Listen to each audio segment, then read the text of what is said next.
Hello guys, আসসালামু আলাইকুম। This is Ripon, welcome to another video. তো আমাদের মাঠ করার প্রস্তুতি অলরেডি শুরু হয়ে গেছে। তো আমরা মাঠের নাড়া কাটলাম, মাঠ পরিষ্কার করলাম। এখানেই আমাদের মাঠ হবে।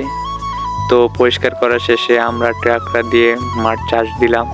মাঠ পরিষ্কার করতে মিনিমাম 10 থেকে 20 জন লোক লাগছে। তো সব ভিডিও দিতে পারি নাই, ভিডিও করতে পারি নাই কাজের ব্যস্ততার কারণে। তো ভিডিও করছিলাম অনেকদিন আগে, ব্যস্ততার কারণে ভিডিওটা ছাড়তে পারি নাই।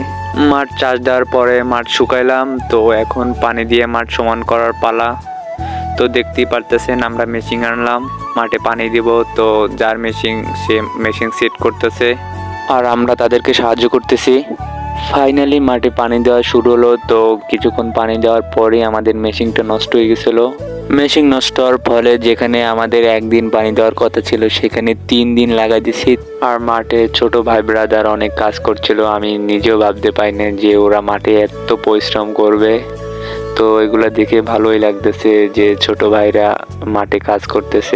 মাঠ করব আর মাঠে বইয়া পিক তুলবো না, এটা কি হয়? তো আমাদের লিজন ভাইয়া ছোট ভাই ব্রাদার নিয়ে পিক তুলতেছে যারা মাঠে কাজ করতেছে, আর আমি ভিডিও করতেছি।